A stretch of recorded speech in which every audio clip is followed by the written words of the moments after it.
I always look at their convention as a celebration of the previous year. When we get together, it gives us an opportunity to bring our voices together in one location. Anytime I get to be a part of a Farm Bureau event, I always know that it's going to be special, but especially when everyone's together, I always know that I'm going to learn something new. This is our Army right here. This is the one that fights our battles for us. 101 years of tradition continued at the annual Tennessee Farm Bureau Convention in Franklin. Things got started with our Young Farmers, as the Young Farmers and Ranchers program featured guest speaker, retired Army Sergeant Jay Strabino, who recounted his story of surviving many gunshot wounds while serving in Iraq. And Kelsey Barnes with the Farm Journal Foundation spoke on the growing issue of food insecurity around the world.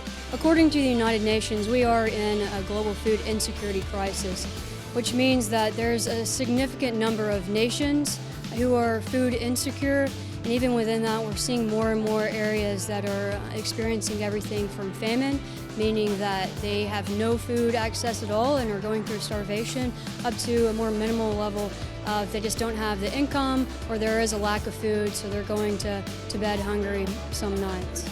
Young farmers from across the state competed in the discussion meat contest. This year's discussion meat winner was Justin Hargrove of Benton County.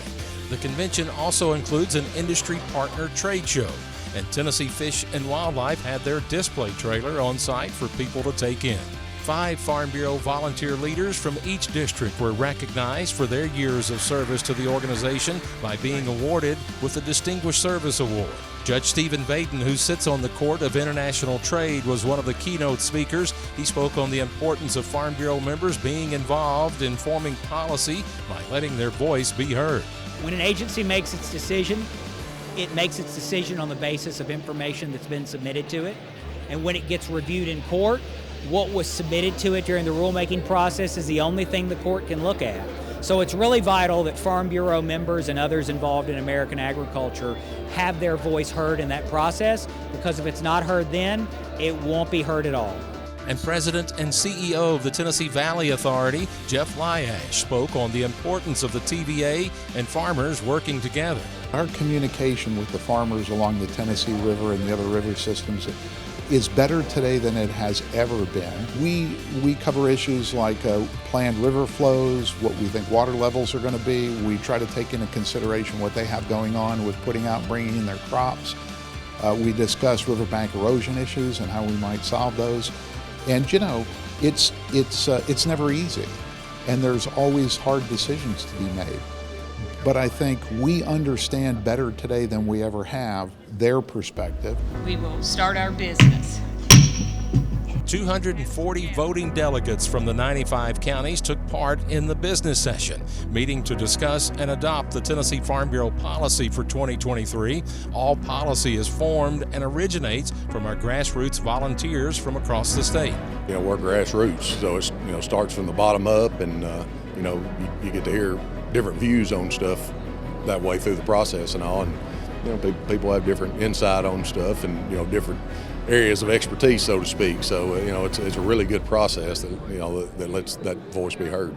If we don't have an organization like Farm Bureau, I don't think we'll have the voice that we need to have, because we just don't have the numbers otherwise. To see the democracy that goes into works here for us to come to our policy and to our programs that we want to execute in the upcoming year, it's a very grassroots organization, and it's a good feeling to know that even as a commercial beef producer in East Tennessee, I have a say and input in what the state policy is.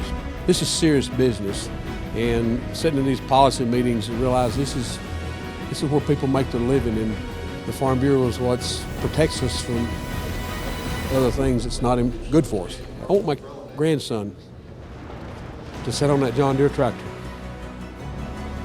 and think, Papa did what it took so I can sit on this John Deere tractor. So that's why I'm here. You are the leadership in your individual county for this organization. You advocate for and represent and bring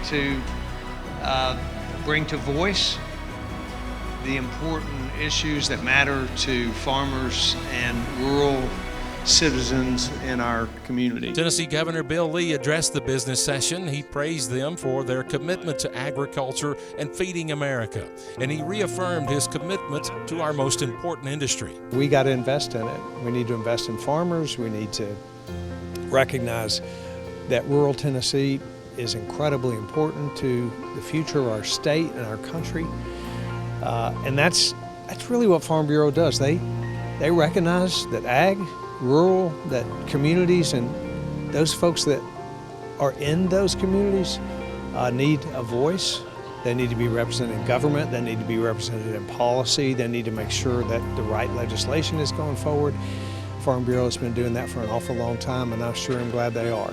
There's 2 new members to the Farm Bureau Board of Directors. Kim Ballard, president of the Franklin County Farm Bureau, will serve on the Insurance Board, and Will Elliott of Robertson County will sit on the board as the Young Farmers and Ranchers State Chairman. I look forward to our next meeting. I've already started kind of setting some groundwork. I really want us to get a little more involved with our youth organizations in Tennessee FFA and 4-H, and we want to develop some more leadership opportunities and leadership training for the county and district officers and young farmers and ranchers. So that is going to be one of our goals that we decided on in our first committee meeting, and we're going to hold true to those and hit the ground running. Exciting, honored, and completely humbled by just the thought of, thinking of me, and excited as well to get to see a little more in depth of how all this works in Farm Bureau organization, and also to continue to use my experiences or my voice for all of